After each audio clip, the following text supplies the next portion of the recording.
bagaimana Rizik Syihab mengatakan Pak Prabowo izinkan buka pendaftaran ke Palestina agar pemuda-pemudi Indonesia berjihad di Palestina. Mengenai usulannya untuk dibuka pendaftaran itu, pemuda-pemuda dari Indonesia pergi ke Palestina, saya setuju. Sama. Tapi yang pergi jangan saudara-saudara kami anak-anak Nusantara. Yang pergi jangan saudara kami dari Banten, dari Jawa Barat, dari Aceh, dari Papua, dari Maluku, dari Bali. Jangan. Tapi keturunan Baklawi untuk pergi ke Palestina. Assalamualaikum warahmatullahi wabarakatuh, saudara sekalian dimanapun Anda berada. Pada kesempatan kali ini kita akan sama-sama menyaksikan komentar dari Kiai Haji Amiruddin Utsman Al-Bantani terkait dengan aksi 212, satu hari yang sudah lewat, yang diadakan oleh Rizik Syihab dan para pengikutnya, saudara sekalian. Oke, selengkapnya mari kita sama-sama simak video berikut. Yai Imad, bagaimana menurut Yai Imad di dalam memandang reuni 212 kemarin itu, Yai Imad? Dipersilakan, Yai. Terima kasih, Mas Rifki. Alhamdulillah kita masih bisa bertemu kembali di dalam podcast bersama Yai Fuad, Yai Ubedillah Ahmad di Gus Fuad Channel. Ya. Saya melihat bahwa reuni 212 kemarin itu ruh semangat pertama dari adanya 212 itu bagi orang-orang yang mengikutinya itu sudah luntur. Jadi reuni 212 ini, re itu kan kembali, uni menyatu, itu sudah tidak bisa lagi disebut reuni 212.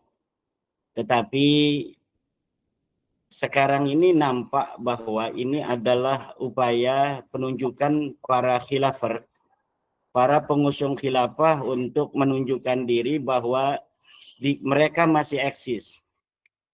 HTI yang telah dibubarkan oleh Presiden Joko Widodo ini menunjukkan mereka ingin menunjukkan bahwa mereka masih eksis. Jadi lebih acara kemarin adalah acara HTI dibanding acara 212 yang representasi dari berbagai macam elemen di masa lalu itu. Jadi ini penegasan terhadap negara bahwa kami masih ada loh. Walaupun HTI telah dibubarkan atau para pengusung khilafah lain, pengusung khilafah yang lain selain HTI yang ingin menegakkan agama Islam versi mereka di dalam formalitas sebagai negara, ini masih eksis. Dan ini negara harus hati-hati. Negara harus waspada bahwa walaupun kekuatan-kekuatan itu sudah semakin mengecil, bahkan nyaris tidak ada, tetapi ideologi itu masih ada dan ex-HTI itu masih ada. Kenapa? Karena HTI itu waktu dibubarkan kan relatif masih muda, Mas Rifki. Jadi orang-orang yang masih muda-muda itu di bawah 50 tahun. Jadi hari ini pun para khilafah itu tanpa adanya HTI secara organisatoris, tetapi mereka masih ada. Bisa dilihat dari bendera-bendera yang banyak berkibar di acara 212 itu adalah bendera-bendera HTI. Bendera La ilaha illallah Muhammadur Rasulullah yang warna hitam dan bendera La ilaha illallah Muhammadur Rasulullah warna putih. Jadi acara 212 kemarin bukan merepresentasi kekuatan Rizik Syihab sebagai FPI, tetapi lebih terhadap kekuatan khilafah. Kekuatan dari HTI yang menyusup di acara itu untuk mempertegas kepada semua orang bahwa kami masih ada. Nah, yang kedua adalah dari kekuatan politik praktis PKS. Kekuatan politik praktis PKS yang kalah dalam pilkada di Jakarta, juga di Jawa Barat, Di situ masuk mereka di dalam acara reuni 212 itu, dan kemungkinan besar Jakarta yang masih ada kemungkinan 1 putaran atau 2 putaran, ini isu agama akan dikapitalisasi kembali untuk menumbuhkan semangat kepada pendukung PKS agar bagaimana Pilkada DKI Jakarta bisa 2 putaran. Dan ini saya kira hal-hal yang Bapak Presiden harus mewaspadainya, walaupun memang sebelah daripada PKS itu, yaitu Kang Ridwan Kamil, adalah merepresentasi dari politik praktis Bapak Presiden. Tetapi sebelahnya ini adalah orang-orang PKS yang dalam ideologi mereka ini masih ada keinginan untuk memformalkan ajaran-ajaran Islam versi mereka ya. Jadi dalam versi orang-orang radikal adalah bahwa negara itu harus satu, formalitas Islamnya nampak. Jadi undang-undang itu harus undang-undang Islam. Al-Quran dan Al-Hadis harus dijadikan sebuah dasar dalam bernegara. Ini versi mereka, gitu kan ya? Ya, betul. Dan bagi kita warga Nahdlatul Ulama, Al-Quran, Al-Hadis, ijma dan qiyas adalah dasar kita beragama, sedangkan negara adalah sebuah media. Ad-daulatu laysat ghayatan. Negara itu bukanlah tujuan. Ad-daulatu wasilah. Negara adalah wasilah. Ketika tujuan-tujuan kita bernegara itu telah dapat diraih oleh bentuk negara apapun, maka negara itu sudah syar'i. Maka bagi kita di dalam kalangan Nahdlatul Ulama, Indonesia daulatun syar'iyatun. Indonesia adalah negara yang sudah syar'i. Adapun hal-hal yang belum diatur secara formal di dalam negara, dari aturan-aturan yang ada di dalam syariah, itu bisa diatur secara kesepakatan di dalamnya. Tetapi bagi mereka pengusung khilafah, secara formal, negara ini harus ada Islamnya. Jadi negaranya harus ada negara Islam Indonesia misalnya, atau negara khilafah Indonesia, atau seperti FPI negara Indonesia bersyariah. Jadi kata-kata itu penting buat mereka, sementara bagi kita substansi lebih penting daripada formalitas itu sendiri. Jadi sekarang negara Indonesia yang telah kita perdekakan dari bangsa Indonesia sendiri tahun 45 sebagai negara yang bersatu, berdaulat, yang ingin menegakkan keadilan dan kemakmuran di dalamnya, sampai saat ini sudah menjalankan fungsinya sebagai negara. Jadi tidak ada alasan bagi kita warga Nahdlatul Ulama untuk mengutak-atik negara kesatuan Republik Indonesia ini. Karena apa? Karena ini sudah syar'iyatun. Negara Indonesia sudah syar'i. Dan ini yang saya lihat dari reuni 212 itu, yang ingin kembali menegaskan kepada kita bangsa Indonesia, putra-putri Nusantara, bahwa ada sekelompok orang yang ingin mengganggu kesepakatan kita dalam berbangsa dan bernegara. Ada sekelompok komunitas yang ingin mengacak-ngacak negara kita atas nama Islam. Islam agama kita. Kita harus mengerjakan seluruh apa yang diperintahkan Allah. Itu adalah takwa. Dan meninggalkan seluruh larangannya. Kemudian negara, di mana negara itu tujuan utamanya adalah limasalihid dunya waddin, untuk kemaslahatan keduniaan dan kemaslahatan agama. Ini dua tujuan utama bernegara ini sudah dilaksanakan oleh NKRI. Maka apalagi urusan mereka ingin mengutak-ngatik NKRI demi tujuan-tujuan madhabi.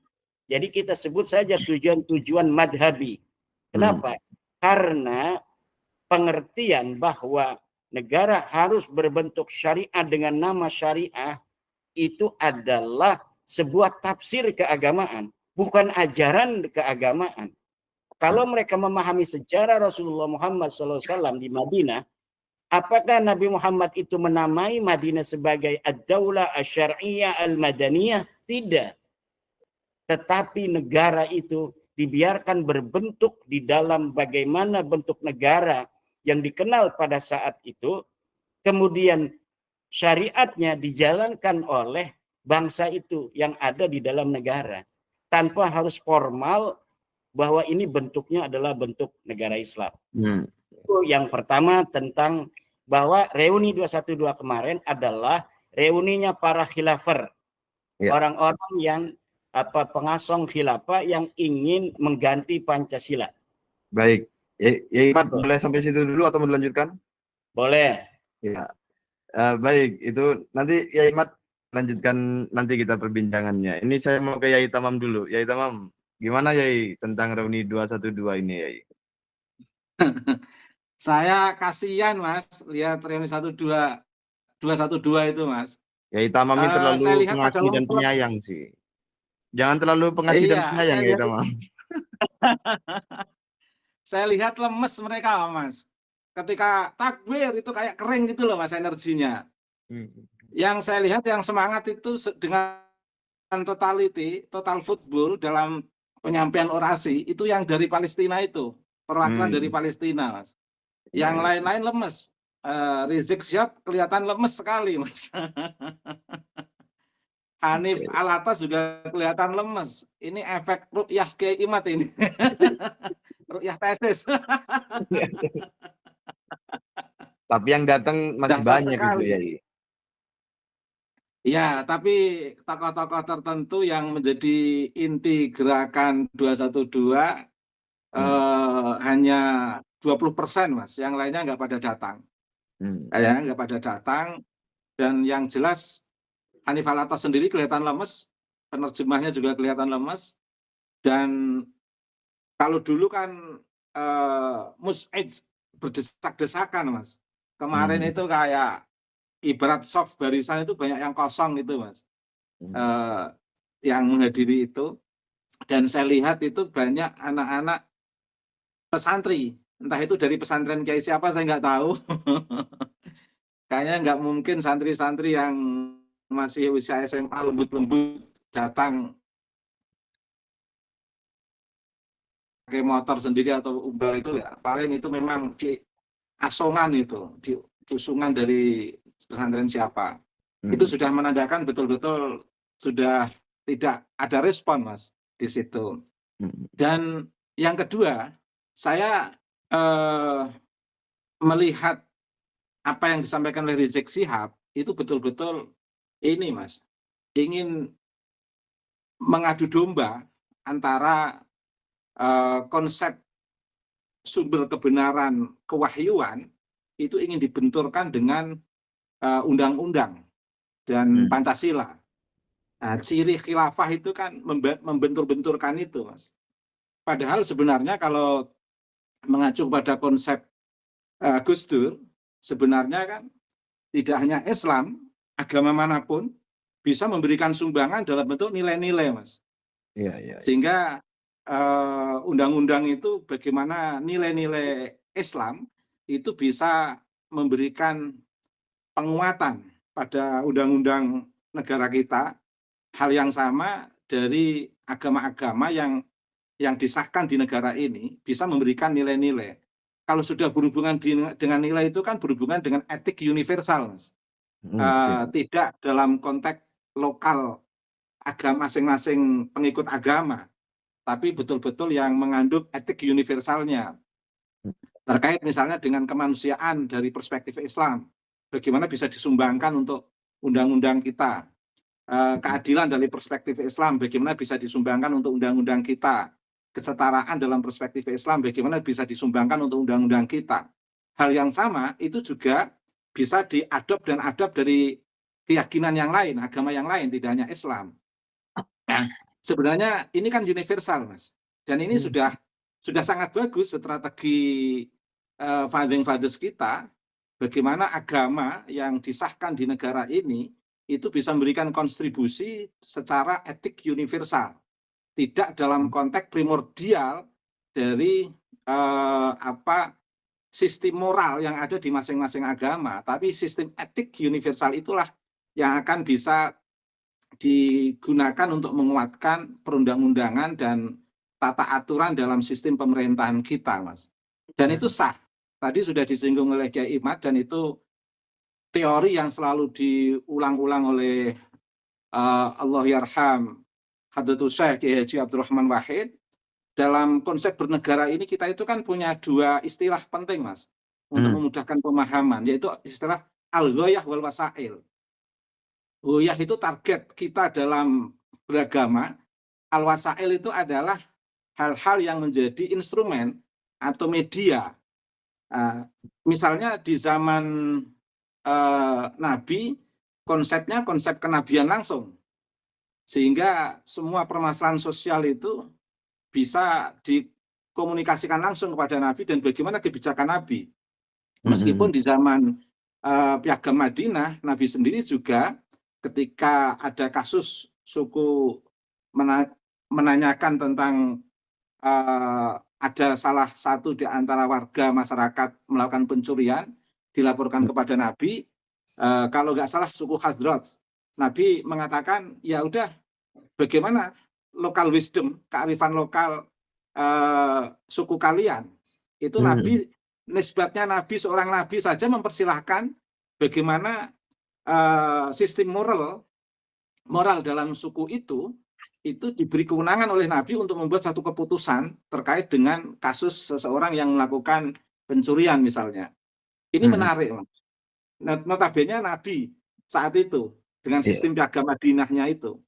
Dan zaman sahabat wasilahnya dalam bentuk kekhalifahan. Zaman Umayyah Abbasiyah wasilahnya dalam sistem kerajaan. Nah, sekarang ini wasilah kita dalam konteks nation state, negara bangsa. Negara bangsa, di situ ada banyak instrumen untuk membangun negara bangsa, yaitu dengan sistem demokratisasi, dengan sistem civil society, bagaimana masyarakat dalam civil society ini memiliki kesadaran sivik. Kesadaran sivik itu adalah kesadaran dalam konteks berbangsa dan bernegara, Mas. Nah, bagaimana Islam ini dalam konteks wasilah itu bisa berintegrasi dengan berbagai komunitas masyarakat yang berbeda-beda untuk mengisi kesadaran sivik, kesadaran kewarganegaraan, tanpa membedakan antara keyakinan satu dengan keyakinan lain atau suku satu dengan suku lain. Ini menarik, Mas. Inilah yang disebut wasilah. Dan bagaimana keseluruhan wasilah ini itu bisa membuat tatanan maqasidus syariah. Maqasidus syariah sendiri itu kan sebenarnya sudah sangat universal, Mas, etik universal. Makanya orang-orang yang menghayati betul maqasidus syariah itu tidak akan gugup, gumun, dan tidak akan terlalu terpancing emosi sistem khilafah yang ditawarkan oleh Rizik Syihab. Orang yang sudah memahami maqasidus syariah terasa betul, Mas. Sistem khilafah itu terasa betul. Energi sistem khilafah istilah Kiai Imad itu berbeda dengan energi maqasidus syariah, Mas. Berbeda dengan energi pribumisasi Islam. Nah, cirinya mudah bagi orang awam, cirinya mudah. Ketika di sana ada orang yang pidato, yang dalam pidatonya itu membenturkan, pilih Al-Quran atau pilih Undang-Undang Dasar, pilih Al-Quran atau pilih Pancasila. Oh, berarti ini sistem khalifah, Mas. Sistem khilafah, maaf. Sistem khilafah. Yang harus diantisipasi. Sebenarnya yang paling berbahaya bukan membubarkan FPI-nya, Mas. Tapi yang justru yang berbahaya adalah membiarkan ideologinya ini loh, Mas. Nah, ini masukan untuk negara dari saya secara pribadi. Kalau secara organisasi FPI dibubarkan, kenapa sistem ideologinya nggak dibubarkan? Kalau sistem ideologi itu masuk dalam kajian ilmiah, akademik pandangan atau perspektif akademik tidak apa-apa. Seperti misalnya di UI, di UGM, di UIN ada kajian filsafat, di situ ada kajian tentang Marxisme, komunisme, Leninisme, nggak apa-apa. Karena itu perspektif akademik, Mas. Jangankan begitu, strategi orang mencuri pun itu bisa juga dipelajari oleh Polisi. polisi, sekolah kepolisian misalnya. Ideologi apapun kalau dikaji dari perspektif akademik nggak apa-apa. Tapi kalau dalam konteks gerakan itu harus segera dihentikan. Nah, ciri gerakan itu apa? Sudah membentuk komunalisme, sistem komunal. Nah, ideologi khilafah itu sudah membentuk komunalisme di negeri ini, Mas. Sudah sangat komunal. Kalau sudah membentuk komunal itu sudah membahayakan menurut saya. Nah, apa yang dibedakan oleh Rizik Syihab kemarin itu menurut saya merupakan brainwashing, cuci otak, Mas. Dikosongkan otaknya orang-orang itu seolah-olah kembali ke Quran. Semuanya harus kembali ke Quran. Itu omong kosong. Itu tidak energi murni bagaimana Rizik Syihab mengajak orang untuk kembali kepada Al-Quran sesuai dengan risalah kenabian. Tapi betul-betul istilah kembali ke Quran itu adalah sebuah pernyataan untuk mengambil titik legitimasi, mengosongkan pikiran masyarakat biar bisa dimasuki ideologi khilafah, Mas. Dan juga ada yang tersembunyi di sana, yaitu ideologi pesanan, Mas. Ideologi pesanan itu adalah ideologi ras Ba'alwi ini, Mas. Jadi memang ingin bagaimana di balik itu juga ingin menguatkan kembali sistem kenasaban yang sudah diruqyah oleh Kyai Imad yang membuat seluruh kaum Ba'alwi di negeri ini lemes. Nampak kemarin Rizik Syihab juga sempat menyinggung itu bentuk-bentuk kemunafikan atau komunitas tertentu yang mencoba membenturkan antar ulama, Habib, itu sempat muncul itu, Mas. Dan di situ energi yang saya tangkap itu, wah, ini mau menjadikan sistem, sebenarnya Rizik Syihab itu punya dua misi sebenarnya, Mas. Misi pertama adalah misi menguatkan klan Ba'alwi, misi kedua adalah misi membuat khilafah. Dan misi ketiga adalah misi membuat hegemoni imamah dalam sistem imam besar Rizik Syihab sebenarnya, Mas. Tapi targetnya adalah target sistem imamah sebenarnya. Sehingga Rizik Syihab tidak sadar sampai dia memarahi Habib-Habib Gojil, kalau pidato, kalau belum siap, Quran hadisnya dicek dulu, jangan asal pidato, berbahaya. Nah, padahal mereka yang dari klan Ba'alwi yang pidatonya ngaco, itu pakai teori Rizik Syihab itu, Mas. Terinfluen dengan gaya dan ceramah-ceramah Rizik Syihab. Dan keberanian klan Ba'alwi ngecar-ngacir para kiai-kiai Nusantara itu karena terinfluen, terpengaruh oleh pola agitasi, provokasi yang dilakukan oleh Rizik Syihab dan keluarganya dalam merendahkan ulama-ulama Nusantara. Dan bahkan sekelas Taufik Assegaf sendiri yang ketua Robitoh itu pun sangat, saya baca, sangat terpengaruh dengan pola Rizik Syihab. Dan Rizik Syihab itu pengaruhnya luar biasa. Tetapi di mata saya tidak berbahaya, Mas. Karena jujur Rizik Syihab. Dan melalui gerakannya itu jujur dan bisa dibaca. Yang paling membahayakan justru yang versi Pekalongan ini. Lutfi bin Yahya maksudnya, Yai. Mas Rifki yang mengatakan itu, bukan saya. Ya, saya hanya menerangkan maksudnya dari Yai Tamam. Ini berbahaya, Mas. Nah, jadi dengan cara lembut ini. Tapi yang jelas Rizik Syihab sudah menampakkan bahwa sistem khilafah yang disampaikan itu bukan dalam konteks kajian akademik kemarin itu. Dalam konteks membuat brainwashing melalui 212 yang di situ sudah nampak membenturkan semuanya harus mendahulukan Al-Quran dan lain sebagainya. Mulai kapan kita itu meninggalkan Al-Quran? Kita nggak pernah meninggalkan Al-Quran, Mas. Iya. Seolah-olah dia doang ya, yang ini. Yang kita ini tradisi hafalan Quran sangat kuat, Mas. Anak saya kelas 2 SMA aja saya sudah hafal Al-Quran 30 juz, Mas. Ini kan berarti tradisi lingkungan kita sudah sangat kuat, Mas. Iya. Living Quran itu sudah sangat kuat dalam tradisi kita di pesantren, Mas. Jadi bahkan saya berdoa yang di tradisi kita itu kitab kuning, Al-Quran, nilai-nilai keagamaan itu sudah sangat kuat. Tidak hanya dalam konteks bagaimana agama ini menjadi sebuah ideologi dan itu menjadi gerakan komunal. Kita kan nggak pernah mengatakan Islam sebagai ideologi, Mas. Islam itu sebagai agama rahmatan lil alamin. Kalau Rizik Syihab nampak pidatonya kemarin menjadikan Islam sebagai ideologi. Nah, ini ciri khilafah, Mas. Ciri khilafah. Dan selalu membenturkan antara teks dengan tradisi lokal wisdom. Itu aja Mas Rifki, terima kasih. Baik, Yai Tamam. Itu tentang apa namanya?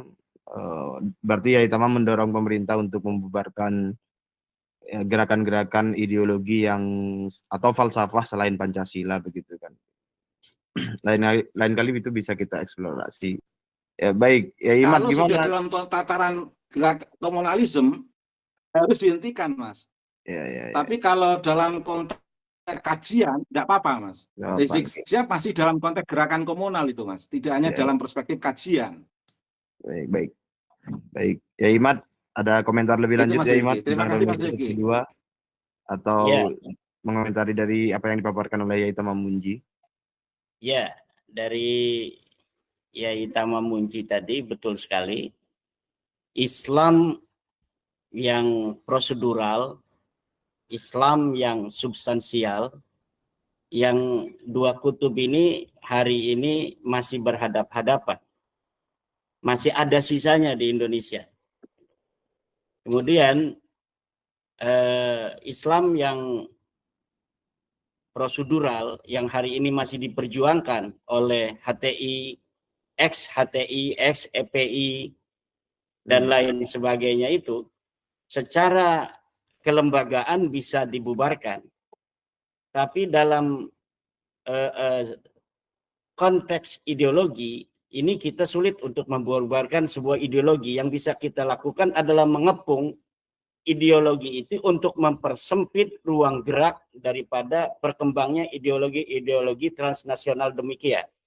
Itu yang tentang ideologi ya. Tadi Dr. Kiai Haji Ubaidillah mengatakan kita harus membubarkan ideologi. Saya rasa sulit itu Pak Dr. Ubaid ya. Yang kita bisa lakukan adalah ajaran-ajaran Wali Songo, ajaran-ajaran Nusantara yang penuh kesantunan, kita sebar luaskan, kemudian kita masifkan di seluruh anak negeri kita agar ideologi khilafah, ideologi non-Pancasila yang berusaha dijajakan oleh Rizik Syihab CS ini itu sempit ruang geraknya. Itu tentang Yai Ubed ya. Kemudian tentang hal reuni 212 kemarin ada yang menarik.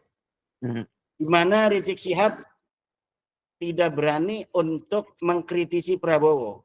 Tetapi dia berusaha untuk mengadu domba Prabowo dengan Pak Jokowi. Bahkan dengan dengan wakil presiden Prabowo sendiri, yaitu Bapak Wakil Presiden Republik Indonesia Gibran Rakabuming Raka. Dia ingin mempetakompli secara diametral antara presiden dan wakil presiden yang dipilih secara sah oleh bangsa Indonesia melalui pemilu yang diatur di dalam Undang-Undang Dasar. Dengan mempetakompli antara wakil presiden Republik Indonesia yang mulia Bapak Gibran Rakabuming Raka dengan Bapak Presidennya yaitu adalah Bapak Prabowo Subianto, ini Pak Rizik Syihab ini melawan Undang-Undang Dasar itu sendiri, yang dimana Undang-Undang Pemilu itu di bawah Undang-Undang Dasar. Oleh karena itu, usaha adu domba ini berbahaya bagi perjalanan 5 tahun ke depan negara dan bangsa Indonesia, di mana kita telah bersepakat melalui pemilu, presiden kita adalah Prabowo Subianto dan wakil presiden kita adalah Gibran Rakabuming Raka. Keduanya adalah dui tunggal yang dipilih secara demokratis oleh bangsa Indonesia yang harus dijaga kemuliaannya, yang harus dijaga kehormatannya oleh seluruh bangsa Indonesia yang secara mayoritas telah memberikan hak pilihnya dan mengangkat secara undang-undang dan undang-undang dasar mereka berdua sebagai pemimpin kita 5 tahun yang akan datang. Kalau misalnya Rizik Syihab tidak suka dengan Wakil Presiden Republik Indonesia, itu silakan saja siapkan calon 5 tahun ke depan, kita tanding lagi untuk coba apa yang atau siapa yang diusung oleh dia, apakah bisa memenangkan di dalam pertarungan pemilu yang akan datang. Kan yang didukung dia selalu kalah. Prabowo didukung Rizik kalah melulu. Sekarang didukung Rizik, Prabowo menang kan.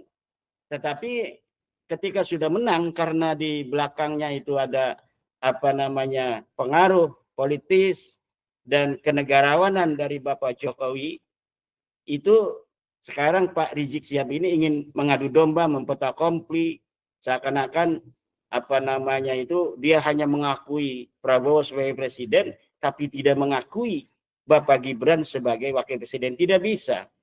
Dia ngomong mendukung Prabowo tapi tidak mendukung Pak Jokowi, itu sama saja bohong. Kenapa? Karena Prabowo sebagai presiden kita yang terpilih sudah berkali-kali menegaskan bahwa akan melanjutkan hal-hal kebaik yang telah dilakukan oleh presiden sebelumnya Bapak Jokowi. Ada dalam hadis kan Nabi berkata, "Man ahabbani wa ahabba man ahabbani kana ma'i fil jannah." Siapa orang yang mencintai aku dan mencintai orang yang mencintai aku, maka dia akan bersama di dalam surga. Sekarang Pak Prabowo mencintai Pak Jokowi. Mana buktinya? Buktinya dia bertekad ingin meneruskan, melanjutkan apa-apa dari kebijakan Pak Jokowi. Kemudian dia mengambil anaknya sebagai wakil presiden, calon wakil presiden waktu itu, kemudian bersama-sama untuk membangun bangsa dan negara Indonesia. Tapi sekarang ketika Rizik mengatakan dia mendukung Prabowo tapi tidak mendukung Pak Gibran Rakabuming Raka, ini balsit dia. Kalau mengatakan dia mendukung Prabowo tapi tidak mendukung Gibran, atau dia berusaha untuk bagaimana memenjarakan Bapak Presiden kita sebelum Pak Prabowo, yaitu Pak Jokowi, ini cintanya cinta palsu. Ya. Dia mau mendukung Prabowo, harus satu paket, karena Pak Prabowo ini jadi presiden satu paket dengan Pak Gibran. Kalau misalnya hanya mendukung Prabowo tapi tidak mendukung wapresnya, atau secara tidak langsung dia tidak mendukung program-program yang ingin dilaksanakan oleh Prabowo, yaitu dalam hal-hal yang terkait dengan kebijakan Bapak Jokowi sebelumnya yang ingin dilanjutkan oleh Pak Prabowo, saya kira ini hanya ingin mengadu domba itu, dan saya yakin apa yang dilakukan Rizik Syihab tidak akan berhasil. Prabowo tidaklah bodoh untuk mengikuti apa yang diinginkan Rizik Syihab untuk membuat jarak antara Bapak Prabowo dan Bapak Jokowi. Tidak akan pernah berhasil. Baik. Mau lanjutkan dulu atau ya Imat atau bagaimana? Kemudian ada satu lagi tentang bagaimana Rizik Syihab mengatakan Pak Prabowo izinkan buka pendaftaran ke Palestina agar pemuda-pemudi Indonesia berjihad di Palestina. Mengenai usulannya untuk dibuka pendaftaran itu, pemuda-pemuda dari Indonesia pergi ke Palestina, saya setuju. Sama. Tapi yang pergi jangan saudara-saudara kami, anak-anak Nusantara. Yang pergi jangan saudara kami dari Banten, dari Jawa Barat, dari Aceh, dari Papua, dari Maluku, dari Bali. Jangan. Tapi keturunan Baklawi untuk pergi ke Palestina. Jadi Pak Prabowo, silakan Pak Prabowo untuk membuka pendaftaran perang ke Palestina oleh Rizik Syihab, tetapi yang pergi adalah Baklawi semua. Saya sebagai putra putri Nusantara melarang, sebagai putra Nusantara asli saya, melarang saudara saya se-Nusantara untuk daftar ke Palestina.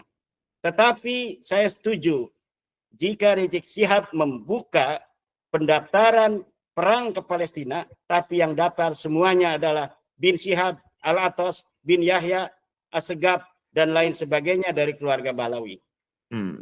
Ya. Bin Kalau Smith ya. orang tuh yang dekat itu di Tarim. Tarim itu dekat kalau mau nyebrang ke Israel.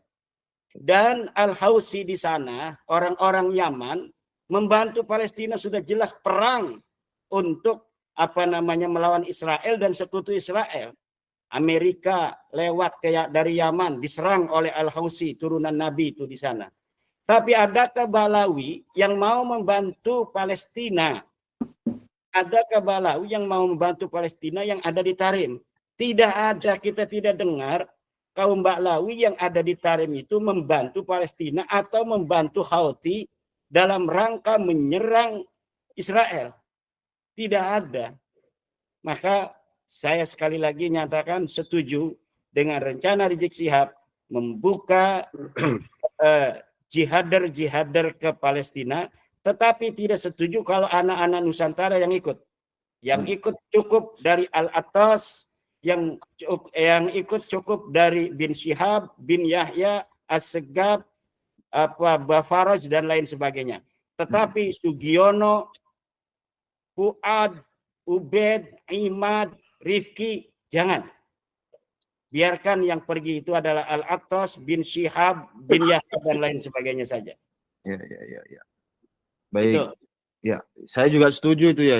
Buka aja pendaftaran, tapi diberi contoh dulu, yaitu dari golongan Ba'alwi, bin Smith, Rizik Syihab dan lain sebagainya. Karena mereka yang memberikan gagasan, maka mereka yang harus memberikan teladan terlebih dahulu di dalam implementasinya. Setuju saya ya, Iman. Kalau perlu semuanya ya, Iman. Mungkin boleh juga enggak ya, Iman? Ba'alwi kan belum merasakan melawan penjajah. Iya. Di Indonesia ini hutang Ba'alwi di zaman kolonial suruh ke Palestina semua Ba'alwi.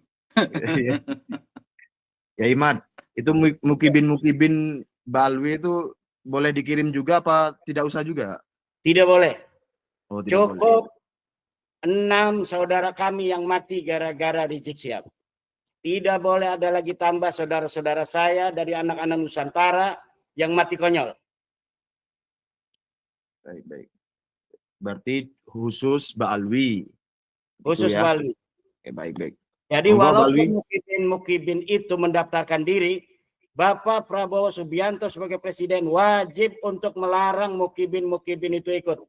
Karena mereka hanya terdoktrin, mereka adalah saudara saya, mereka adalah yang saya cintai. Tidak boleh mereka mati konyol hanya untuk menuruti Rizik Syihab.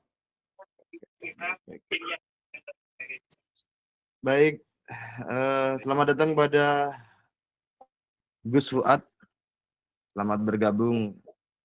Ini kita ngobrol-ngobrol tentang Reuni 212, gerombolan para munafikun cucu Yuya Dukan Fir'aun ini, Gus Fuad. Barangkali Gus Fuad ada yang mau disamber atau mau dikomentari tentang Reuni 212 itu, Gus Fuad. Ya, jadi kalau kata Cicero itu, kalau kita mau mengetahui siapa pembunuhnya, maka lihat saja siapa yang diuntungkan. Kalau saya melihat di Rizik Syihab, itu kalau dia bicara tentang syariat Islam segala macam, itu kan dia sedang menipu, mengelabui umat Islam yang mayoritas di Indonesia untuk mengikuti apa yang dia mau. Karena kalau kita konsisten dengan apa itu tafsir Islam, tafsir Al-Quran, tafsir hadis yang normal, maka Pancasila itu adalah sesuai Quran, hadis, dan syariat Islam. Tapi kan Rizik itu ada yang menyuruh. Yang menyuruh Rizik itu kira-kira siapa? Ya kira-kira dari pergerakan Rizik Syihab itu siapa yang diuntungkan? Kalau kita perhatikan yang diuntungkan dari pergerakan Rizik Syihab dan kawan-kawan HTI dan kawan-kawan itu kan kelompok barat, blok barat. Jadi ya pantas kalau saya menuduh Rizik Syihab itu ya kemungkinan agen intelijen Inggris, kemungkinan agen intelijen Mossad, kemungkinan dia anggota CIA gitu. Atau kemungkinan dia itu cuma agen dari agen salah satu blok barat itu. Artinya dia itu ya cuma preman pinggir jalan aja yang digerakkan oleh kepentingan blok barat. Nah, tujuannya Berarti kan sebenarnya satu. agen Tujuannya kaki itu, lima, Kiai. iya agen kaki lima. Gitu. Tujuannya itu kan cuma satu aja, mendistrust pemerintahan kita. Mengadu domba, misalnya untuk konteks sekarang ini mengadu domba antara presiden dan wapres. Gitu. Kemudian apalagi yang dia itu membenturkan Pancasila dengan Al-Quran misalnya. Nah, ini semuanya kan sebenarnya itu hanya menciptakan distrust, untuk menciptakan syukur-syukur menjadi chaos gitu. Yang itu nanti kepentingan Barat akan masuk ke situ. Kalau Rizik Syihab itu agen Tiongkok kayaknya enggak, agen Rusia juga kayaknya enggak. Gitu. Jadi ya mungkin agen alias secungoknya gitu. Dan itu ya cocok. Ya karena leluhurnya si Rizik Syihab kan juga cuma cecungok dari pemerintah kolonial Belanda kan. Ya gitu. Jadi ya bagi kita itu, bagi umat Islam yang nggak usah percayalah sama Rizik. Apalagi kemarin dia masih ngomong juga tentang revolusi akhlak gitu. Memang dia itu munafik. Rizik itu kan munafik. Ciri munafik itu kan kalau ngomong dia dusta. Memang dia sekarang sudah tahu bahwa si marga Sahab itu haplogrupnya G, Gatel, Yahudi, Yuya. Ya kan? Apa pernah dia mendeklar dirinya sebagai bukan keturunan Nabi? Dia sampai hari ini masih bersikukuh dia keturunan Nabi. Ya Nabi Yuya itu kan sebenarnya.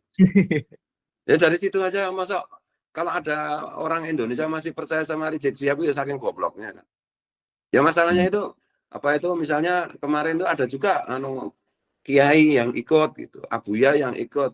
Sekarang kita coba lihat itu abuya beneran, kiai beneran, atau abuya abal-abal, atau kiai abal-abal.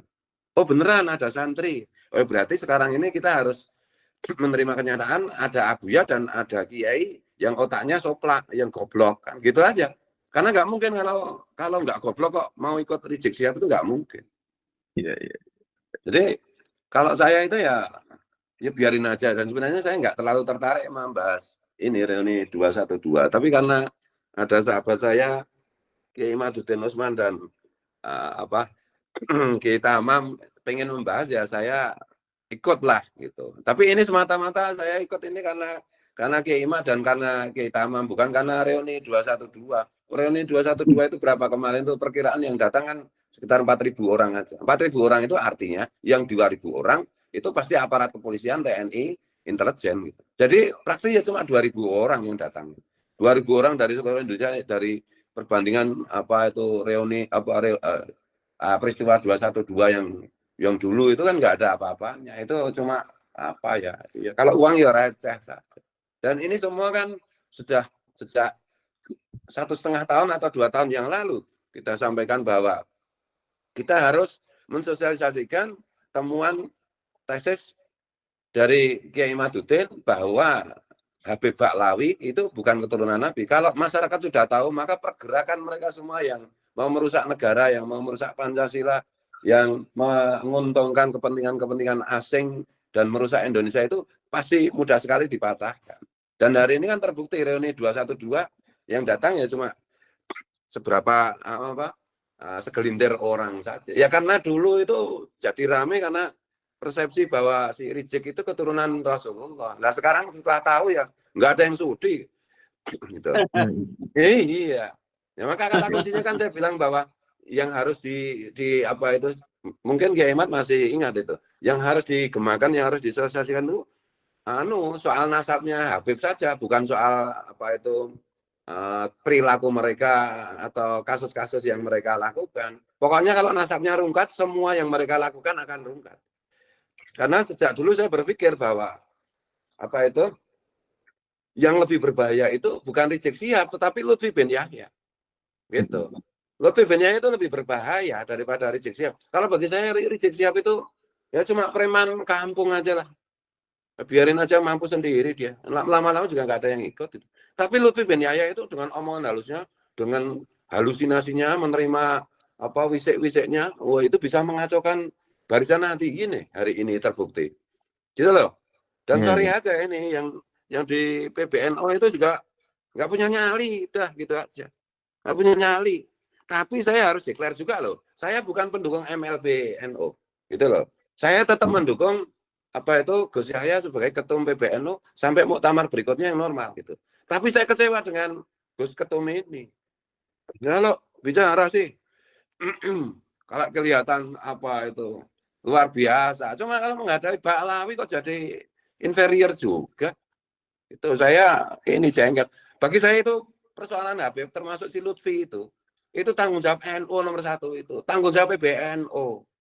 Ya negara harusnya tinggal menyetempel saja lah, PBNU-nya kayak begini, masih main-main apa itu metafor dan seterusnya ya publik gagal menangkap pesannya gitu loh. Saya tidak meragukan komitmennya Gus Yahya, tapi saya kecewa dengan cara beliau berbicara, cara beliau memainkan metafor isyarah itu. Ya nggak usah pakai isyarah lah. Ini yang di bawah itu mintanya instruksi apa, Gus Yahya bilangnya apa.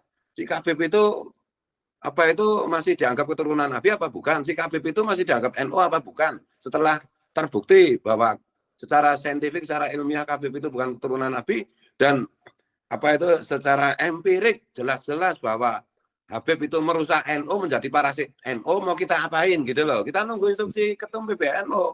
Habib itu kita sembelih apa kita suruh pergi apa gimana gitu loh. Jangan main-main aja, nggak usah bangun kita. Wah, kan publik nggak bisa nangkap pesannya itu.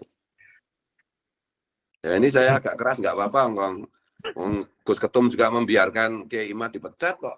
Ada juga katanya Gus Ketum bilang itu nggak ikut-ikutan saya dalam soal penggantian Kiai Imad, nggak ikut-ikutan apa, nggak usah kayak begitulah, pura-pura tidak tahu. Masa Ketum nggak tahu, kalau nggak tahu dari Ketum ya sudah mundur sekalian aja, gitu loh. Tapi harus saya sampaikan loh, saya bukan pendukung MLB, saya nggak setuju MLB. Karena di MLB itu, di kubu MLB itu, saya lihat juga ada beberapa tokohnya yang main homo sama Habib gitu loh. Jadi mau ketumnya mau diganti mau nggak diganti itu bagi saya nggak penting. Yang penting itu sikap tegas NU kepada Habib, karena jelas itu merusak NU, merusak bangsa dan negara. Jelas mereka bukan keturunan Nabi. Sikap yang jelas, yang tegas. Mau masih dianggap Habib itu masih dianggap NU apa bukan? Setahu saya kan pendiri NU nggak ada yang Habib. Habib itu kan ajaran yang berbeda, bukan ajarannya NU, bukan ajarannya Mbah Hasim. Kenapa sekarang jadi pengurus PBNU? Kenapa sekarang jadi pengurus NU di level-level di bawahnya? Mereka kan sudah punya RA gitu. Robito Alawiyah itu ya biar mereka di situ. NU kan orang-orang pintar, tempatnya kiai-kiai pintar. Nah, Habib itu kan goblok semua. Kerjaannya halusinasi saja. Masa dimasukkan? Ya coba itu Habib yang di PBNU itu bisa baca kitab nggak? Iya. Saya sudah setahun lebih sama, ya kira-kira setahun lah. Saya bikin surat terbuka sama ketum PBNU agar mecat Habib yang ada di PBNU. Yang dipecat malah Kiai Imad. Ini nantang apa gimana? Bukan nantang saya, nantang Nahdien Kultural. Itu loh. Itu yang di pengurusan PBNU pusat itu. Sekarang coba di polling saja. Siapa yang dianggap tokoh NU? Itu apa yang di struktur PBNU, apa yang seperti Kiai Tamamunji, Kiai Imad, Kiai Nur Yahya dan yang lainnya, gitu loh. Coba tanyakan itu kepada Nahdien Kultural. Malah hanya untuk membela Habib, marwahnya PBNU rusak kayak begini. Jangan-jangan dapat duit, jangan-jangan dapat apa? Jangan-jangan dapat Habibah, ya. Apa mau cari apanya Habibah apa gimana? Yang jelas dong. Nah ini aku udah emosi ini saya. Udah gitu.